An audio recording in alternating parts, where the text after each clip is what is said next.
Genesis, chapter 8.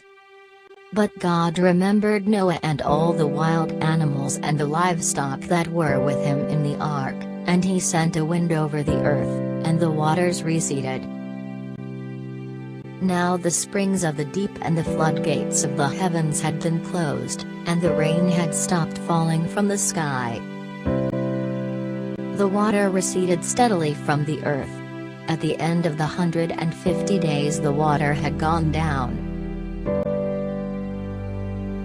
And on the 17th day of the 7th month the ark came to rest on the mountains of Ararat.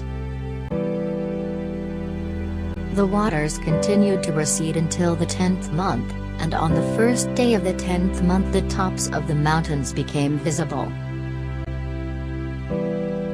After 40 days Noah opened a window he had made in the ark,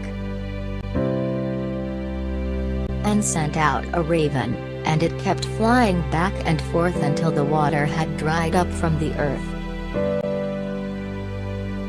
Then he sent out a dove to see if the water had receded from the surface of the ground. But the dove could find nowhere to perch because there was water over all the surface of the earth, so it returned to Noah in the ark. He reached out his hand and took the dove and brought it back to himself in the ark. He waited 7 more days and again sent out the dove from the ark.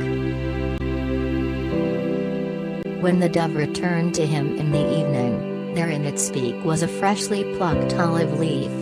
Then Noah knew that the water had receded from the earth.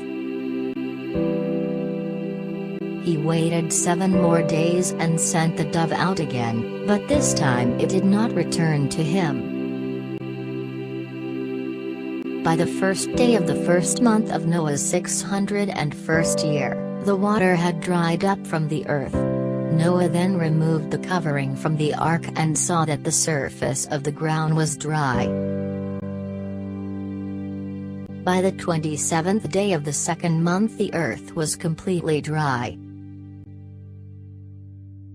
Then God said to Noah,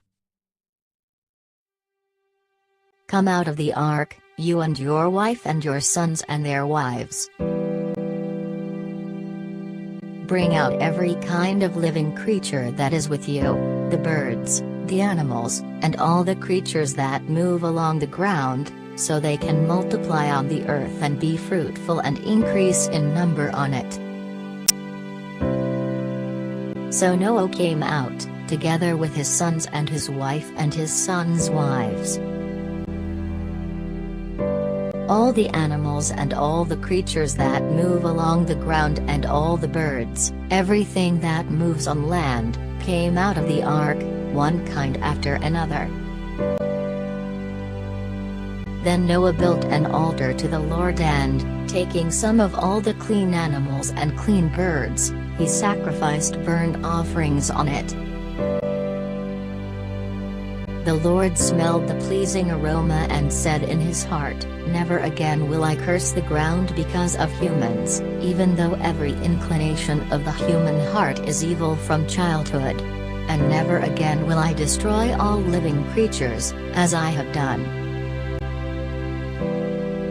As long as the earth endures, seed time and harvest, cold and heat, summer and winter, day and night will never cease.